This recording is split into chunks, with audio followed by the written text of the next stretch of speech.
I'm Casselle Ton. I'm an Igorot youth from the Cordillera, Philippines. I am the spokesperson currently of the Cordillera Human Rights Alliance.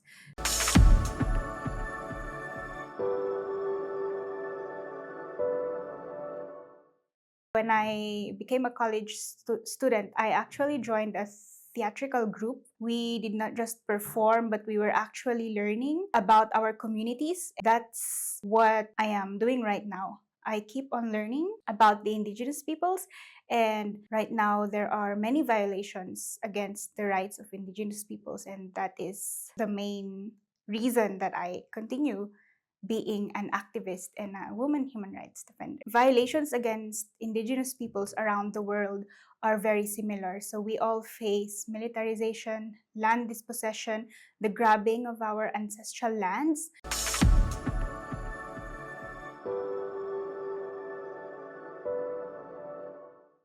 I would like to see my community united. Right now, the Indigenous community in general in my region are very divided because of fear of reprisals. I would like to see mining projects, small-scale mining, for example, and hydropower projects or waterworks that are led by the community and are not proposed by big companies and foreign entities that enter our ancestral lands. The maximum hope is a country free of violations, especially against Indigenous peoples.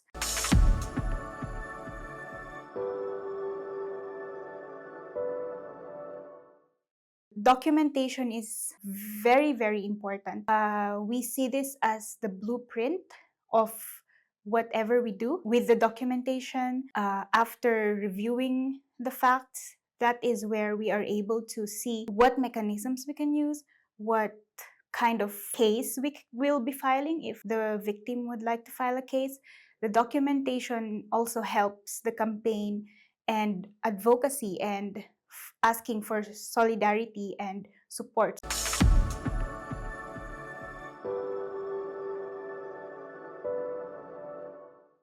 In the Philippines, there is the Anti-Terrorism Act of 2020 where activists, not even ordinary citizens, can be designated as terrorists. Years back, when I was fairly younger, I was actually held at the police station. Their reasoning is that they were saving us from becoming rebels, which of course was not true, is not true. And what I actually learned from that is the community is also one very, very great protection, because people who didn't even know us or me, they were defending us, which was very heartwarming.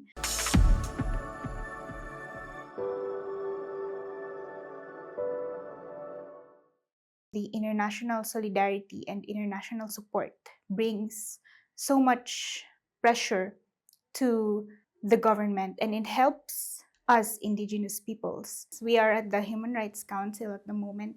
I would also like to call on the states to be present in these sessions. I spoke at an interactive dialogue with the Special Rapporteur on Indigenous Peoples just yesterday, and it is very glaring that so many seats for the states are empty. The Philippines seat was empty, which discouraged me actually to speak. But nonetheless, we call on the states to be present in these sessions, and we also call on the states to actually listen to the recommendations, because I do think that the recommendations forwarded by mechanisms of the United Nations are the voices of Indigenous peoples put up in a higher platform.